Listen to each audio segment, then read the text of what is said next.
Hello and welcome. You're watching Market Headstart on Moneycontrol. I'm Sakshi Batra and this is where we get you prepared for the trading setup of the day. I also have with me Kshitij Anand. He's the market editor at Moneycontrol.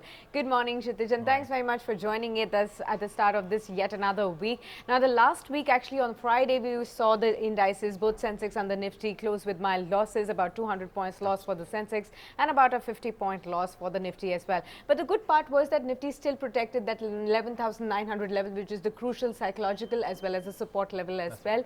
So what are the big cues that you're looking at today? What are the cues that you're getting from foreign institutional investors, the global markets? What are they really, looking out like?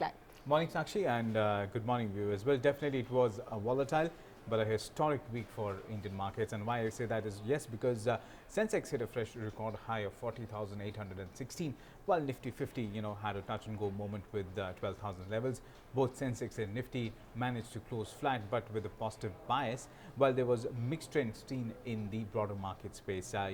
Mid-cap index was actually down by around about 0.2%, while mild bit of gains was seen in the small cap index. It was up by 0.12%.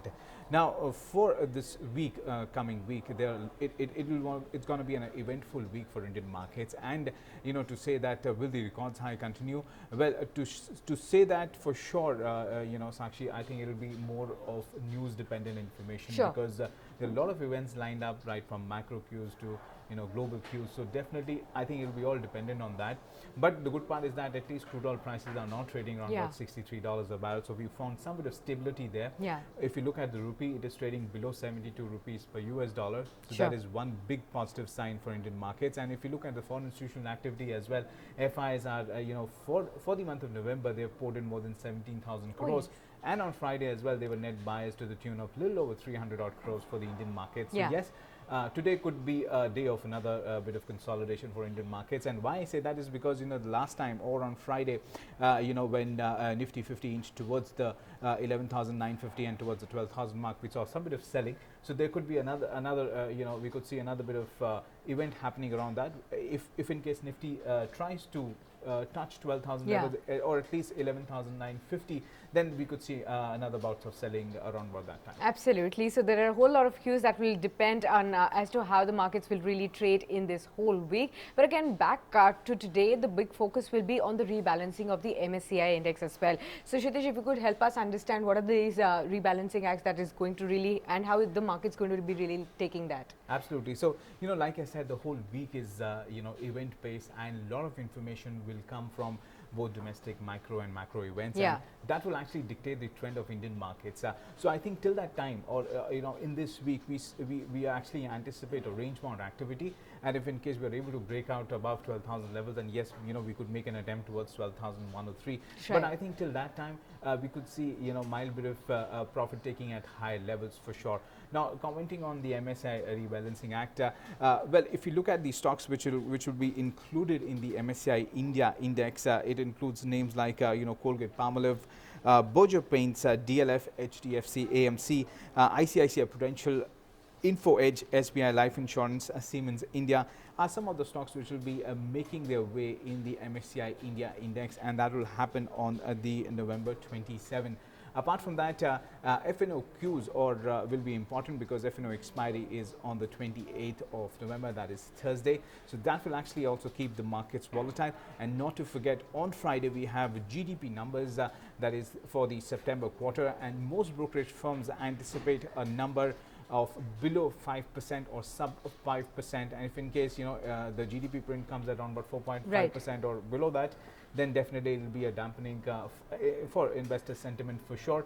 But at least at this point in time, most I think the market has sort of factored in a number of around about 5% or 4.7% on the GDP for the September quarter.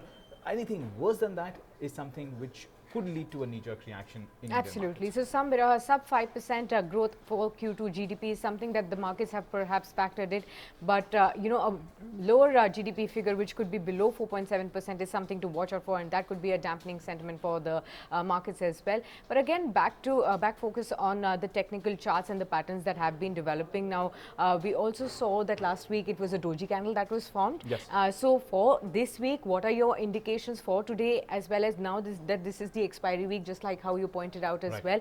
So there could be initial bits of volatility that we could also see. So what are the indications over there, and what would be the important levels to watch out for?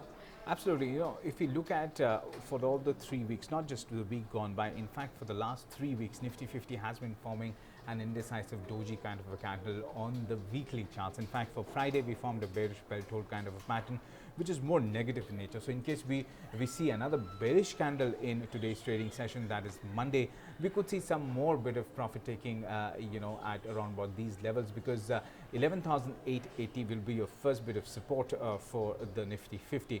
So yes, 3 crucial levels to watch out for today would be 11,880 on the downside. In case we slip below this level, then 11,800 and 11,850 are your crucial supports. On the high side, 11,968 will be our important resistance to watch out for. That is the intraday high in Friday's trading session. If in case we are able to break above this level, then 12,103 are your crucial resistance to watch out for.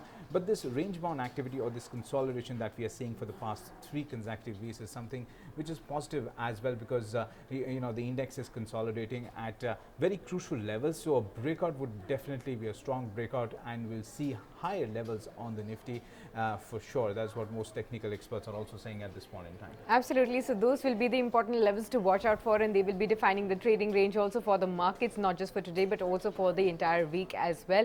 But apart from this, if you really want to focus on specific stocks, there'll be a whole lot of stocks that will be in news on the back of news flows that will also be in action today. So Kshitish, top stocks on your radar today? Right. The first stock that we have on the list is Safari Industries. Now, why Safari is important is because Ace investor Ashish Kacholia has bought 218,000 shares of plastic molded luggage manufacturer, that is Safari Industries, at rupees 550 rupees. That is according to bulk deals data on Friday. Apart from that, State Bank of India will be in focus. Now, the public sector lender on November 26 said it has raised more than 3,800 crores, through perpetual bonds to fund its business growth. So that could be a sentiment positive for the stock. Apart from that, Edelweiss Financial Services on November 24th, that is over the weekend, said the public issue of secured renewable non-convertible debenture, that is NCDs, by its non-banking finance company arm, that is ECL Finance, aggregating up to 500 crores, has been fully subscribed. Now, apart from that, Sakshi, I believe that you're also tracking some stocks based on what brokerages are recommending. Absolutely, Kshitish. 2 stocks on my list as well. So the first one is Aurobindo Pharma. Credit Suisse has come out with its report on this one. It maintains a neutral rating, and the target price they have given is 500 rupees. Remember, the current market price is 429 rupees. On the other hand, Oberoi Realty is another stock that you need to remember. Morgan Stanley has come out with its report on this one. It maintains an overweight rating on the stock with the target price of 633. The current market price is 503. So there is a strong upside that you can see on both these stocks, and some action in today's session as well. Apart from this, we also have some technical recommendations for you. So Kshitish, who have you spoken to, and what do we have for the day? Right. Well, to make your day more profitable, we spoke to Angel Broking. They've given us 2 recommendations for today. The first stock that they have on the list is Kalyani Steel. Now, that's a buy for a target of 260 and a stop loss of 206. Lupin from the pharma space, that's also a buy for a target of 824 and a stop loss of 748. Now, remember, both these stocks, these are not intraday trading ideas, but more of a position play. So in case you initiate any positions based on these recommendations, well, do consult your financial advisor. Right. Thanks a lot then, Kshitish, for sharing these ideas. And with that, it's a wrap here on this edition of Market at Start. You stay logged on to moneycontrol.com for more news and updates. Thanks for watching. Thank you.